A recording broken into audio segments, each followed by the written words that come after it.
Thank you for having me.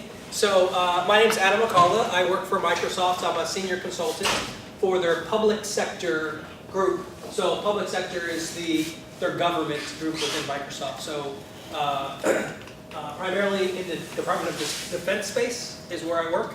So what I'm coming here to talk about today is kind of my career journey into getting into Microsoft, where I'm at now. What exactly I do there, and then take some questions if we have some time. So, I'm born and raised here in Florida. I grew up in New Smyrna Beach. Who knows where New Smyrna Beach is? Okay. So I went to high school in New Smyrna Beach. I grew up in Edgewater, which is a town right next door. My dad's a barber. My mom works at Sally's Beauty Supply. Both of them didn't go to high school. And I had no idea that I'd be doing what I'm doing now after graduating high school. I had no clue. I didn't have anyone that I could have talked to that could say, hey, here's a path that you could take. I wasn't sure. So I didn't know. You guys are leagues ahead of where I was at your age. I had no clue. When I got out of high school, I had a number of different jobs. I waited tables. I was a bar back. I did some construction. And I believe those houses are still standing. But I haven't drove by to check. I hope they are. I wasn't very good at it. I had lots of black and blue fingers. I delivered pizza. I worked as a nursing assistant at Halifax Hospital in Daytona Beach. And I was a MRI tech aide at one time at a company called Radiology Associates in Port Orange. So fast forward a little bit. I ended up getting an opportunity at that outpatient imaging center, Radiology Associates, to get in their IT department. And that's where I kind of fell in my love for IT and applied to go work out at Kennedy Space Center for a company called Mcullough Technologies. And they were supporting NASA doing all their IT, and they were a subcontractor to Lockheed Martin. So I was there for about a year, and I had what's now been coined imposter syndrome. So I was so worried that they were going to find out I was a big fraud out here supporting NASA, even though I was just fixing computers. They're going to find I'm a fraud, I don't know what I'm doing. That I worked, I think now, looking back, harder than most of my colleagues. I kept taking on additional responsibilities, working nights, weekends, and the prime contractor, Lockheed Martin, took notes.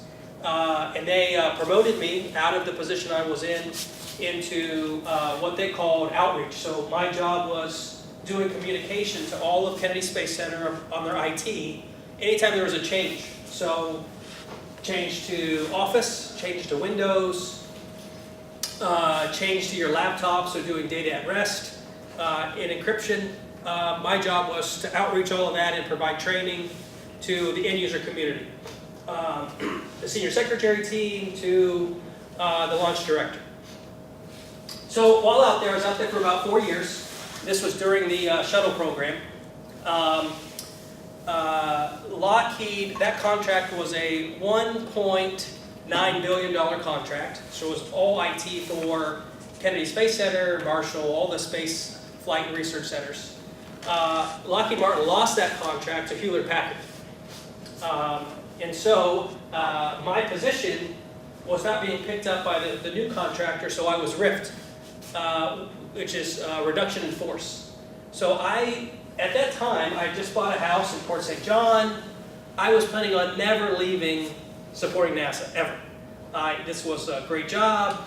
NASA's a great customer. It was a dream to just get an opportunity. I was just going to change badges. So yeah, today I'm Lockheed Martin, so what? Hewlett-Packard, or whoever you want me to be, I'm going to stay out here.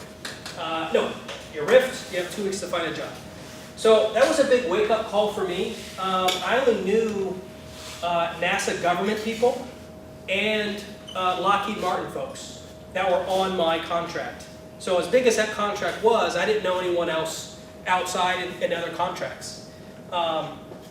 So as I was sending off my emails to colleagues that I knew, saying, hey, it was great working with you, who knows, this is the end for me. I peaked. someone had picked up the email and sent it off to a contract that was right down the street in Melbourne, and that was an aerostat program supporting the Army in the DoD sector. So going out from NASA, going over to the DoD, I was then supporting an aerostat program. And an aerostat is a giant blimp with a radar underneath it. And at the time, Lockheed had a contract with the Army to deploy these to Iraq and Afghanistan to support our troops. And my job, I was being hired in as a senior systems administrator. So I went from this IT contract where folks knew me at NASA. I was doing outreach to 7,000 end users. Got all kinds of goodies. Had an Apple laptop, latest iPhone, latest cell phone, latest BlackBerry, because BlackBerry at the time was a hot item, not so much anymore. To a production site, to where I was, at the time, treated like a second-class citizen, right? I fixed my computer, basically. My computer's broken because their mission is for this aerostat. So I knew pretty much from the beginning I needed to do something else. I'm glad that I got to stay with Lockheed. I needed to do something else. And I ended up getting connected to a principal systems engineer at Lockheed who became a mentor, is a close personal friend of mine today, that took me on a journey from, basically I was working in a cage because of how the site was. I was in this basic IT cage. From there to getting to travel the world, basically. I became a logistics engineer, moved from Florida. Like I said, I was born and raised in Florida, moved to upstate New York, lived in Syracuse, where it's very, very cold. And got to work on a number of different proposals, trying to win business for Lockheed, and ended up meeting a Lockheed Martin fellow on one of the proposals for supporting NATO. I got an opportunity to move to Illinois, out at Scott Air Force Base, which is right outside St. Louis, Missouri, where it's also very cold. So I got hired in as a systems engineer, supporting the Defense Information Systems Agency, or DISA. And basically DISA is all the back-end infrastructure and comms for the DoD.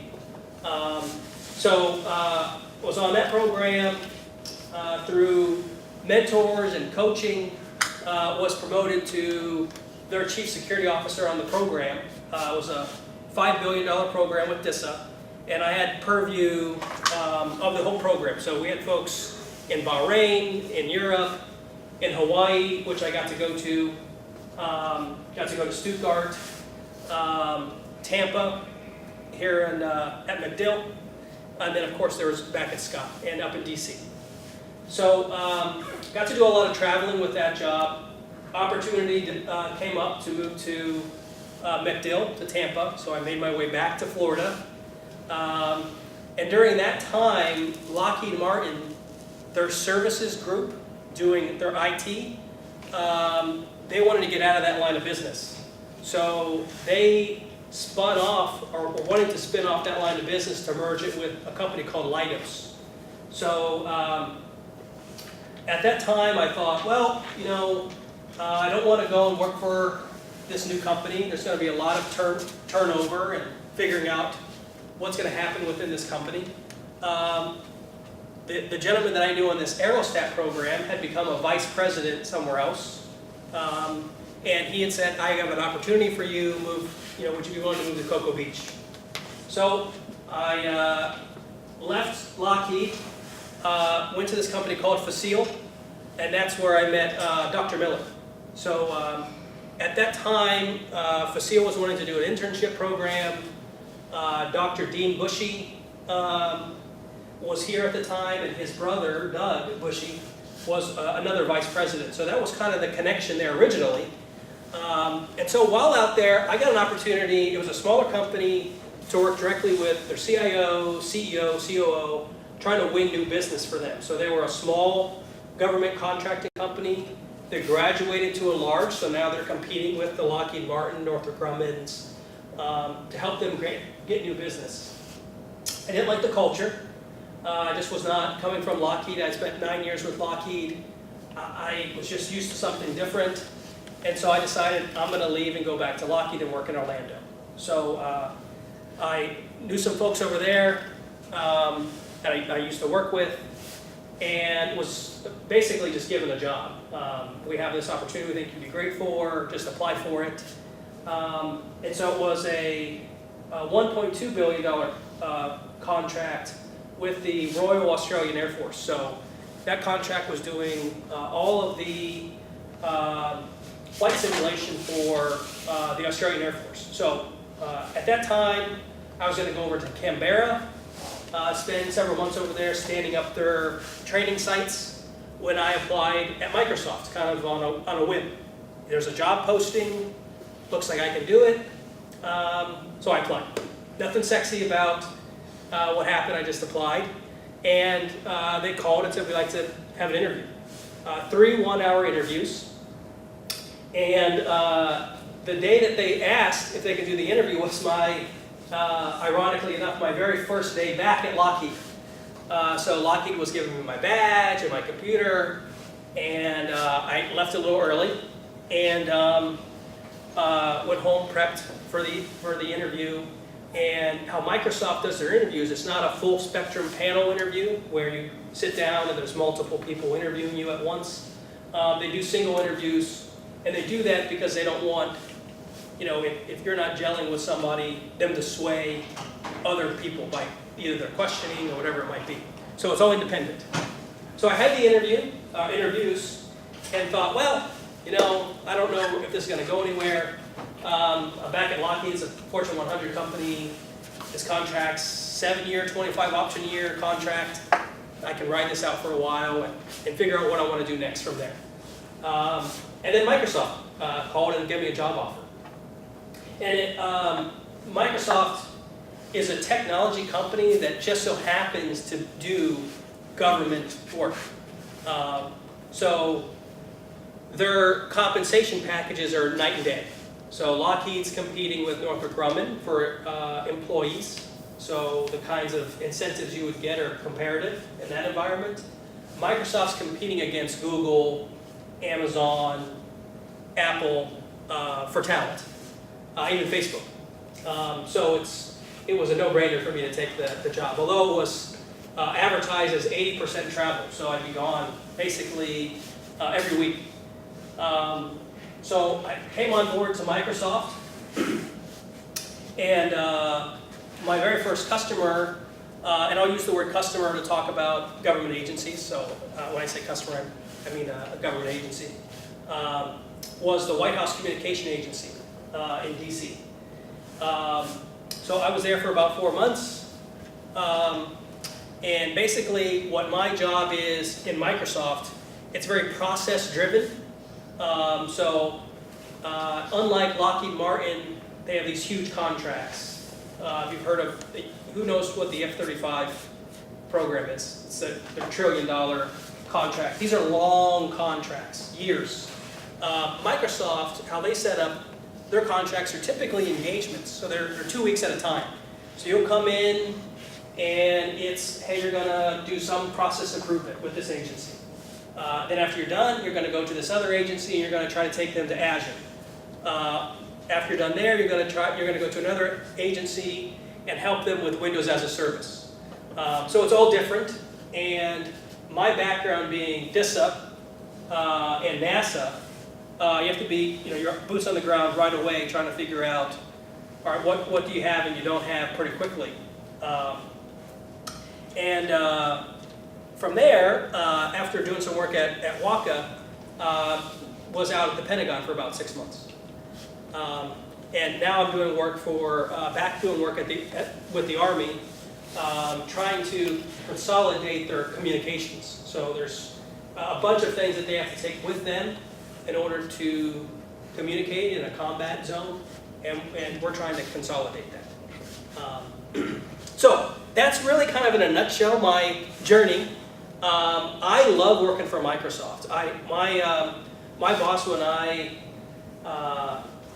went to see him in Virginia, and picked up my computer, he said to me, it was probably one of the most honest things anyone has ever said in an interview. He said, if I lost my job at Microsoft tomorrow, I would cry. He did not come off as someone that would say that. I believe him. He would probably sulk. It's a great company. Their mission is something that's inspiring. And listen to our CEO talk anytime I get a chance to. It's been amazing. So that's really kind of been how I got to where I'm at now. And how I got there, I would attribute that to a couple of things. The first one is you never stop learning. So aside from your education you get in school, keep learning through certifications. I'm an Idle expert, black belt in Lean Six Sigma, Scrum Master, PMP. I've got a laundry list of certs. And I have those, number one, because I think it's important to keep learning, but anytime you're put into an environment, whatever it might be, you pull on those skill sets. So think of like Batman and his utility belt. He doesn't need everything all the time. But he has a lot of options, depending on what situation it calls for something. The other thing is to find a mentor.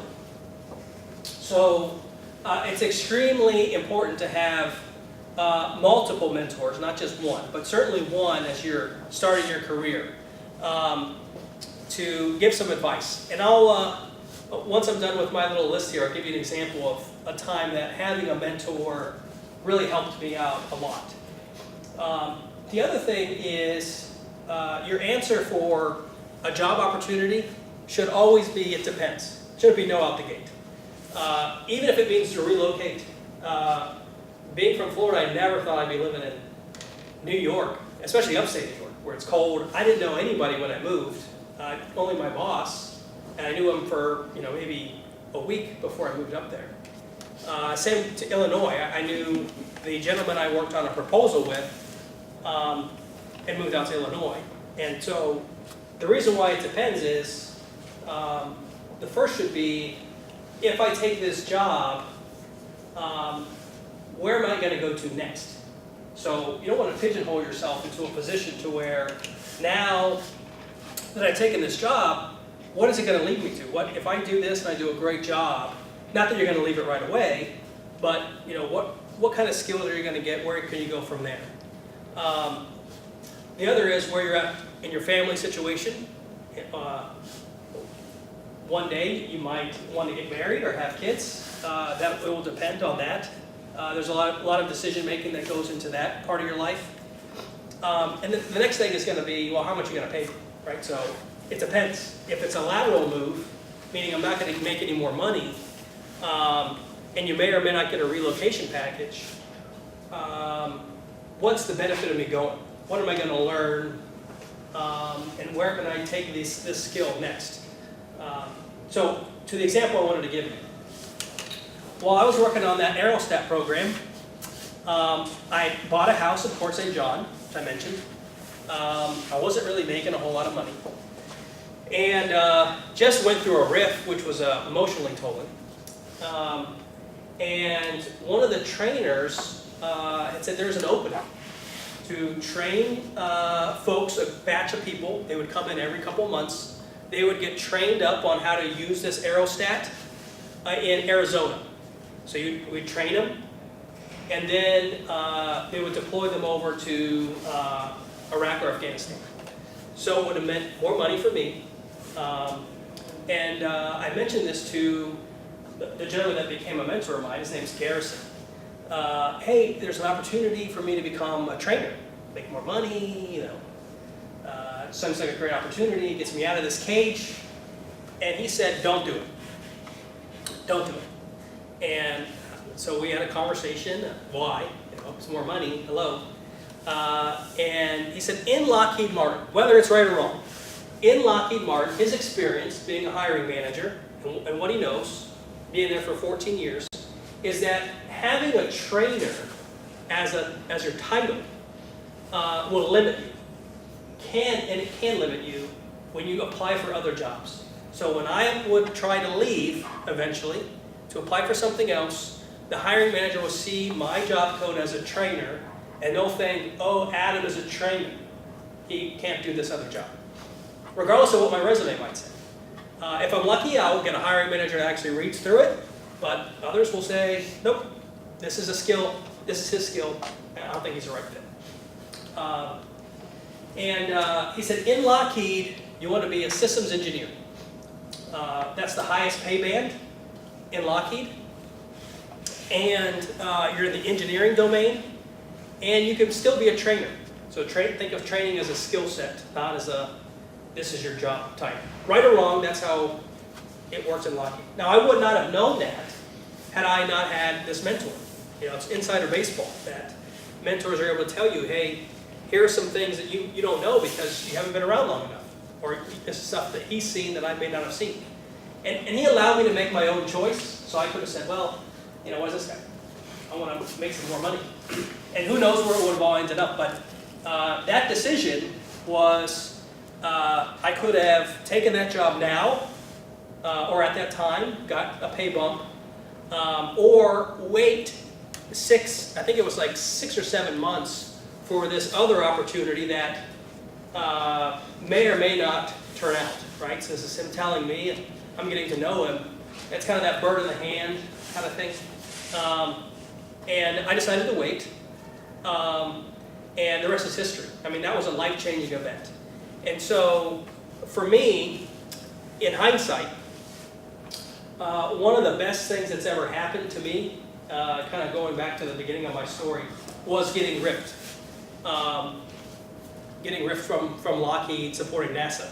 Because had I not been ripped, I mean, who knows where I would have ended up, but I would not have been applying for other jobs, would not have gone doing work in the Department of Defense. I would have just stayed out there, which is still fine, but I got to do an awful lot of traveling globally, both with Lockheed and with Microsoft. So it's ironic that getting ripped supporting NASA turned out to be a good thing. At the time, I would not have thought that. So, any questions from you guys? So what I'll do, if it's okay, I'll start. I'll come this way. So if there's nothing from the first table in the back or second table, we'll go with you. Okay. So you talked about when you initially were like at our age, you weren't quite positive on where you were going to go in life, but it sounds like you ended up in a lot of like aerospace kind of work. Were you always passionate about it and you knew that was like a direction you wanted to go in, but wasn't like sure how that would look? You know, when I was younger, no. I mean, I always growing up on the East Coast. It was especially being in a small town. You knew folks that were out doing work for NASA, and it was like, oh my God, but never me. So I really didn't have a whole lot of high expectations of myself at that time. No way that's going to be me ever. So I didn't know. It wasn't until I got a little older that I probably not until I was about 26 that all that stuff started really clicking. So it wasn't really for me, and this it's not a sexy answer, but growing up, it was we just have a job, right? We want you to be employed. It wasn't this, go and travel the globe for Microsoft and spend some time in Asia or over in Europe. It was be employed.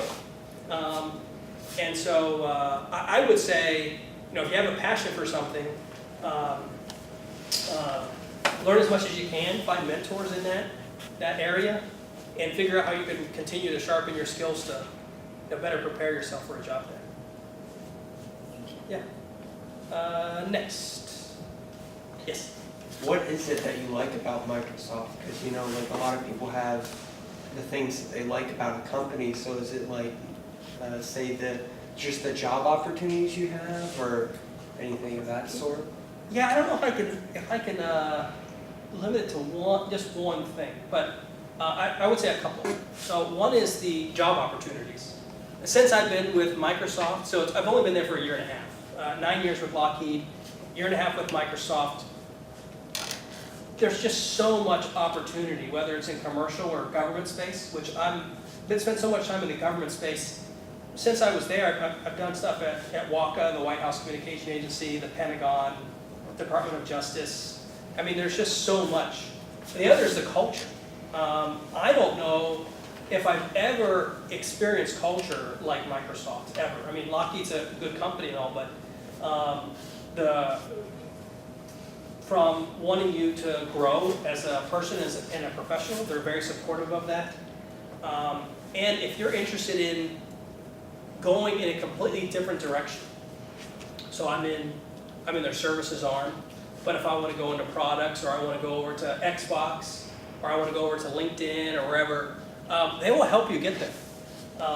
As opposed to, companies that I work for, if you have a good manager, maybe they'll help you. But as a company, it's something they try to make sure every one of their managers will help their employees. So I would say those are the two biggest ones, for sure. Yeah. Yeah.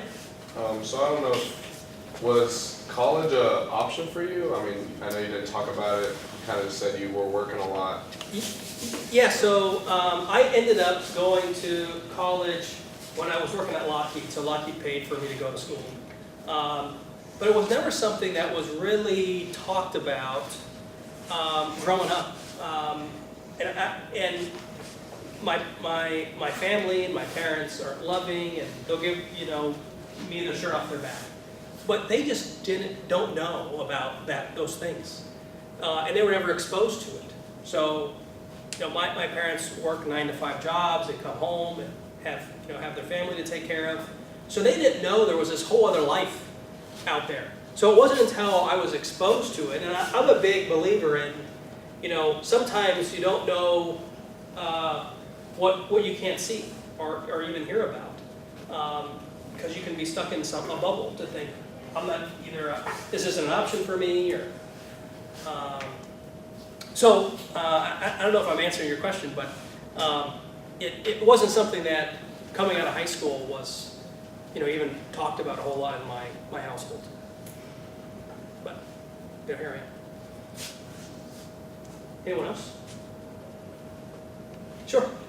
Are you somewhat satisfied with where you are right now? You know what? That's a great question.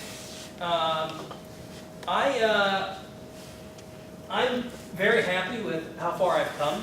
I joke around with my wife saying, I was a nursing assistant years ago, a little over 10 years ago, and now I work for Microsoft, and traveling the world, and getting compensated pretty well for that. But I don't think I'm not done, so I think one of the things that's very important is to, and I mentioned earlier to never stop learning, but is to see what's next for you. So I'm in a aspiring architect program for Microsoft right now. So that's my next role, is to be an architect at Microsoft. And then I don't know what's after that. It'll really depend on the laws of diminishing returns. So at some point, you're making enough money to where now what else are you giving up if you keep climbing the ranks, and I'll have to weigh that stuff out. So. Any other questions, comments, complaints? Nope. All right. Well, I heard there's steak and lobster for you guys. No, I'm just kidding. No. Yeah. Okay. No. Well, thank you for your time. I appreciate it. Thank you. Yeah, thank you.